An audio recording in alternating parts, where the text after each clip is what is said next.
Well, hello and welcome once again to Being Frank on Ipswich Town indoors today, although it's 21 centigrade outside, another beautiful day, I have to say, and lots to discuss. I was thinking also maybe of doing a live feed again. Now I'm feeling in a better frame of mind. My emotions are up and down, obviously, with wrong, but I've got to keep this going, not just for you, but for her. So have a think about that. If you're interested, tell me whether you want me to do a live feed, and then maybe we'll do it later. Now, Josh Brownhill, the Burnley midfielder who scores lots of goals and is quite talented, is interesting town, apparently. They have a list, by the way, according to my insider source, of 15 potential strikers that they're mulling over at the moment. 3 I mentioned, one from Italy, one from the Netherlands, I think it's Venter, and one from England. But 15, that's quite a choice. So we'll see where that one goes. With regard to Josh Brownhill, I think in truth it won't happen. Why would he give up the possibility of playing in the Premier League, even if he's only a squad member with Burnley?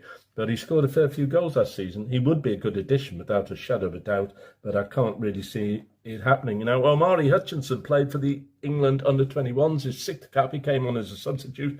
It didn't really help them that much because they couldn't score a goal. It was 0-0 against Slovenia, played in Slovakia, and that was the second in a series of games in the under-21 competition. And rumour has it that Axel Tunzabi is attracting the interest of a Turkish team.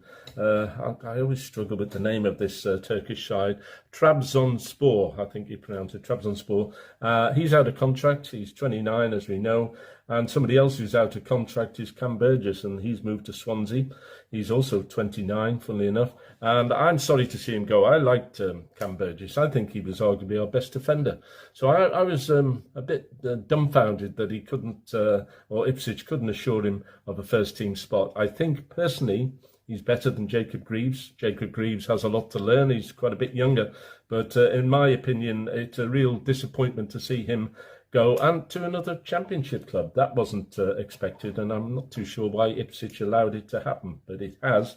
And Sammy Smodux refused to play for Blackburn last summer, apparently because he was so frustrated as that elongated, prolonged battle with Ipswich to get his signature. I think it was John Eustace was the manager, wasn't he?